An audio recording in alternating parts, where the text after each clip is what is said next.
who we know how he came to power, Mr. Speaker, by encouraging Tanzanian president who has even been accused by other leaders in Africa. Other leaders in Africa. Senator Cherargei, what's your point of order? I stand Article 123. These standing orders is a creation of the Constitution. I want to appeal that colleagues should read and internalize. Standing Order 101, Part 1, talks about the conduct.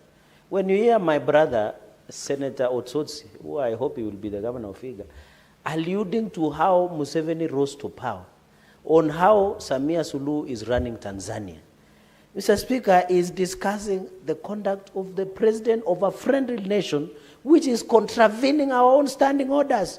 You cannot call out somebody for the wrong and then you are committing the wrong yourself. Mr. Speaker, can you withdraw or within 3 days submit to your office a substantive motion to discuss the conduct of President Museveni or President Samia Suluhu, or withdraw and apologize to the House for contravening our own standing order, specifically standing order 101 Part 1, Mr. Speaker? Is it in order for, and you know, it is sad, Mr. Speaker, that the person making statement is the deputy party leader of ODM.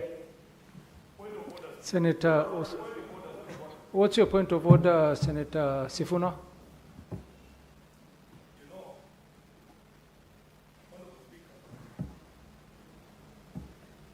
Honorable Speaker, pursuant to Standing Order 121, it is actually disorderly conduct for people to stand up all the time during debate to raise false points of order.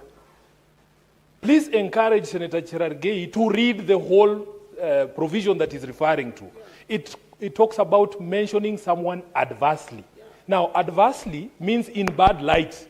I don't know how many euphemisms. I wish I spoke his local dialect. I translate for him. The senator for Viga has not mentioned anybody adversely. He has just said, if you consider the manner in which they rose to power. What is adverse with that?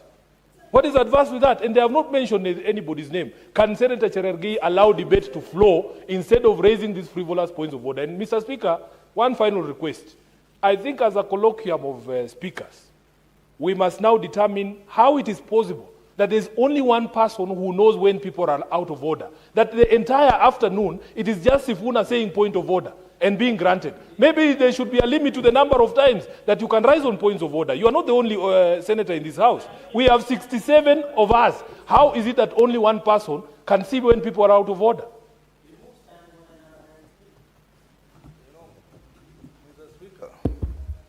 Mr. Speaker, I think I want to agree with Senator Osotsi, having listened to the points of orders, and for the first time, Senator Sifuna would want to disagree with you, because Senator Osotsi did mention the heads of state of Uganda and the heads of state of he said, or he imputed in the manner in which they were sworn into office.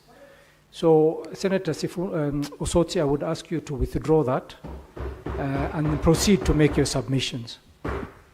Mr. Speaker, just a correction. The manner in which he was sworn into office. In the manner in which they came into power. I said, in my own words, I said, if you consider the manner in which he came to power, if you consider, Mr. Speaker, there is nothing adverse about this. There is nothing adverse about this. It is a fact that President Museveni came to power through a military takeover. It is a fact. And Senator and President of Tanzania? I never said more about the Tanzanian president. But you mentioned her. You mentioned this, the head of Tanzania. But Mr. Speaker, in the same sentence that you made reference to Uganda, you made reference to Tanzania as well.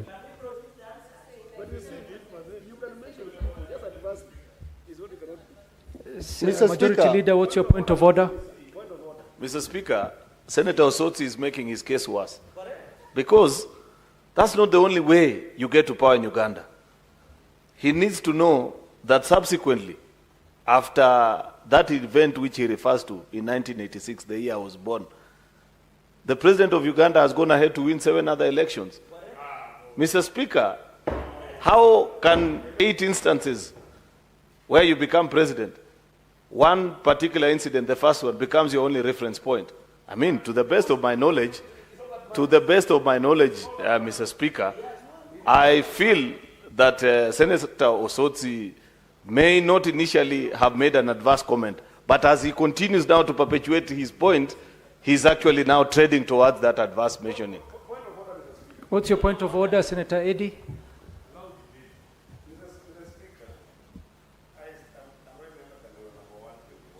Give him the mic. Mr. Speaker, do I go become minority? Use that one. There's a next mic up next to you. Here, Sifuna inafanya. Wacha nione dispatch. Basi useme kitu ya maana kwa dispatch.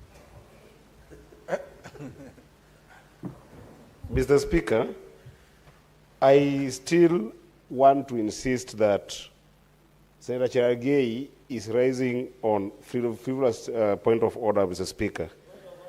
Mr. Speaker, I'm on a point of order. This again is still frivolous, Mr. Speaker. Mr. Speaker, if you look at the standing order for which my friend Osotsi, Senator Osotsi is being accused of, 101, the word is that standing order does not prohibit you from mentioning any name. It prohibits you from imputing improper motive or mentioning a name adversely. Mentioning a name is not a bad thing. And Mr. Speaker, if you see what the majority has just talked about, he is considering the circumstances. And that is what Senator Osotsi invited us to think. And if you consider, the English word, if you consider, then you end up mentioning the name. I don't see what the problem is with that, Mr. Speaker.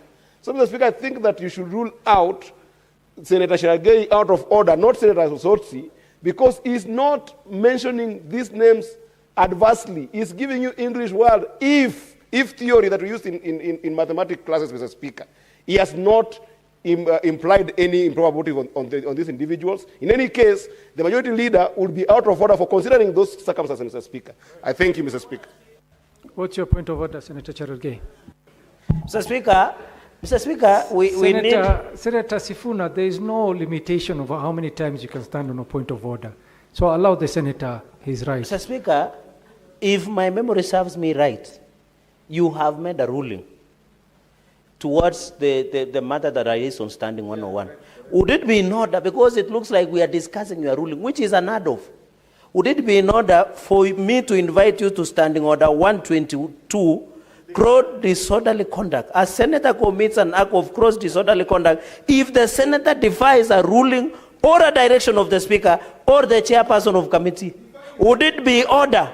Because the senator of Vihiga has refused to follow your ruling and obey, is it in order to invite that he should be thrown out for the rest of the sitting, Mr. Speaker? Senator Cherargei, there is no need to guide the speaker or the chair. I am following closely, and Senator Osotsi has not refused. He is not out of order or disorderly out of order. He was just explaining his submission. Senator Osotsi, please withdraw and then conclude your submission. Mr. Speaker, you know, I really wanted to have a flowing contribution, but I'm being disrupted every now and then. But I would want to make Senator Cherargei happy, because I know where he's speaking from and where he wants us to go. So for his sake, I will withdraw. But the truth remains that our Kenyans have been tortured in Tanzania and our Kenyans have been tortured in Uganda, Mr. Speaker. That is the truth. That even the person he's trying to protect, he himself said in the public space that Kenyans were tortured in Uganda. So I withdraw that bit to make him happy so that I can continue with my debate. Mr. Speaker, this issue of custodial torture, it is something that must be dealt with. And one way of dealing with it's having CCTV in public spaces within the police station. But this must be exercised with some caution, Mr. Speaker. I want to support what one member said, that this must be weighed against the data protection rights and principles, so that we don't have a scenario where the rights of prisoners or the rights of even police officers who work there are infringed upon. In some jurisdiction, Mr. Speaker,